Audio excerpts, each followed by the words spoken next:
So it's kind of ecological training, essentially. Yeah, there's some ecological activities going on. Yeah. The other funny thing is we would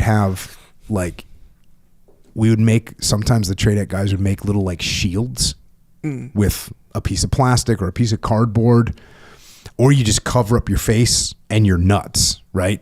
Oh, so you don't, when you get hit. So when the paintball's about to start flying, you'd see like TRADEC guys would like cover their nuts or get behind one of these shields. And so of course what that made us all do is we would, because you're land grading like simultaneously. So I'd like walk up to a hallway and then I just like cover up like the shooting was about to start. You see all the guys get all tense, but nothing was going to happen. Oh, right. So eventually they got no indication of what was really going to happen. Right. Which was the goal. Continue on. Other commanders were new to war. Captain William T. Ketchum Jr. took command of Company 1324 in late 1944 after serving as an instructor at the Reserve Officers Course in Quantico. The 4th Marine Division by that time had commenced amphibious training in the waters off of Maui.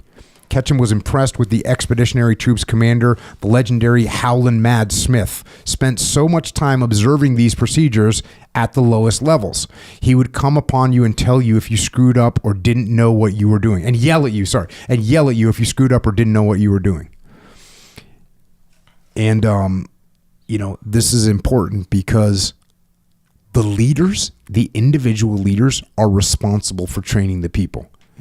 And there's no time when you're in charge of a team where you can say, well, headquarters didn't train us right, or battalion didn't train us right, or brigade didn't train us right, or corporate didn't train us right. You got to, if you're in a leadership position, you got to make sure things are getting trained properly. It's a solemn duty of leaders. Iwo Jima would also be Lieutenant Colonel Don J. Robertson's first fight.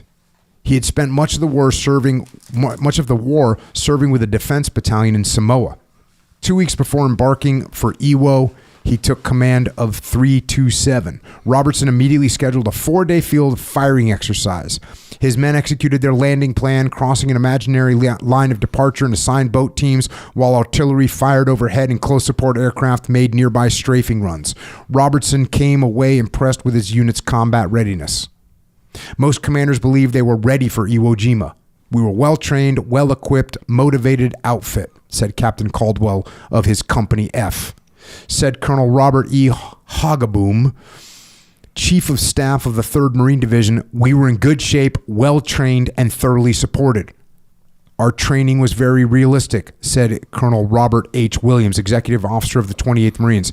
And I think the entire 5th Marine Division was as ready as any division could possibly be.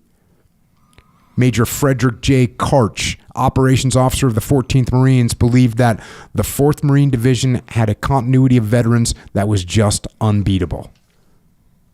Again, that's the idea that bringing people that had experience is the best way to go, which I agree with. Again, D-Day had less of that, but having those guys with experience, especially when now they're back in Maui and they're training people, getting them ready and telling them what it's really like, you need that.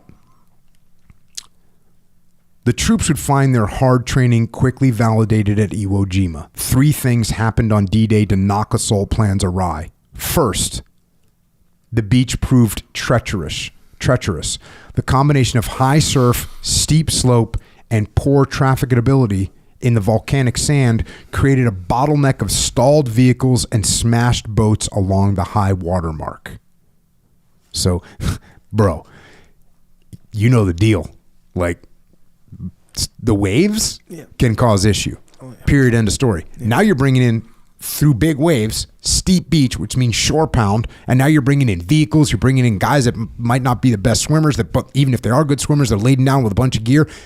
That's just part one. Just nature, just the ocean already took its toll. Second, and despite these conditions, General Schmidt continued to land his reserves and artillery units, seeking to build full combat power ashore before the anticipated night counterattack. This created incredible congestion along the beaches and lower terraces. So even those guys were getting hung up and slow, General Schmidt was just like, keep landing. So now you got crowd, now you got people bunched up, huddled up, vehicles huddled up. That's a problem.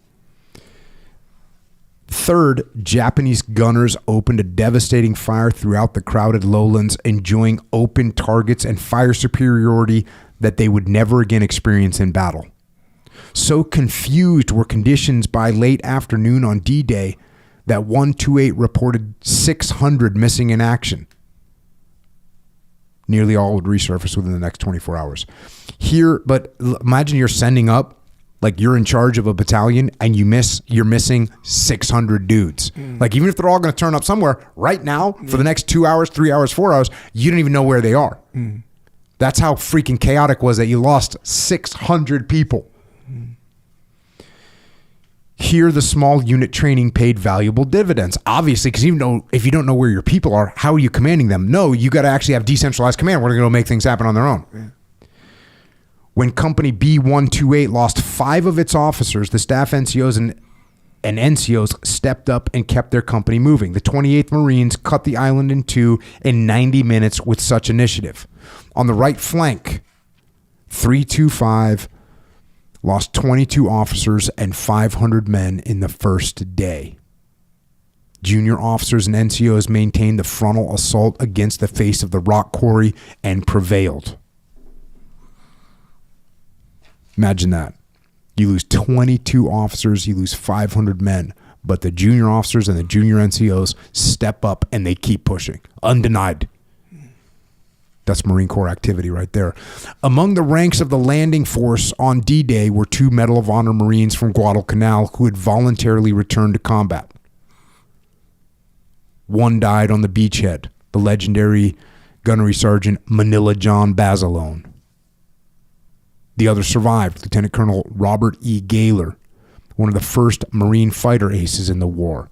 As hectic as that first night ashore on Iwo was for Gaylor, he could readily see the progress since the Guadalcanal years. Then it was, can we hold? Now it's, how long before we're done here? So they had a little better attitude heading in. And we all know the legend of Manila John Basilone, Bazzy. Didn't want to be back here in the States going to Hollywood parties and living the good life. He wanted to be back with his boys overseas, and there he was, going into Iwo. As the battle swung north into the teeth of the Japanese defenses, the Marines on the ground were accompanied by an unprecedented wealth of fire support. Corps artillery, 2 battalions of 155 millimeter howitzers, a fledgling fire support coordination center, division artillery, 4.5-inch rocket trucks, close air support, including a few napalm bombs, and some of the best post-landing naval gunfire support of the war. But the Japanese garrison somehow endured, hunkered down in well-prepared bunkers and tunnels, waiting for the guns to lift and the attack to begin. Then it would be the turn of the Japanese gunners to take their toll, said Lieutenant Colonel William W. Buchanan, Assistant Operations Officer of the 4th Division. We still didn't have an effective way of either destroying or neutralizing the defenders in a very restrictive area, so it fell to the thin green line to get in there and dig them out in hand-to-hand combat. There must be a better way. And this is a very hard thing for people to understand, is you watch like a position get bombed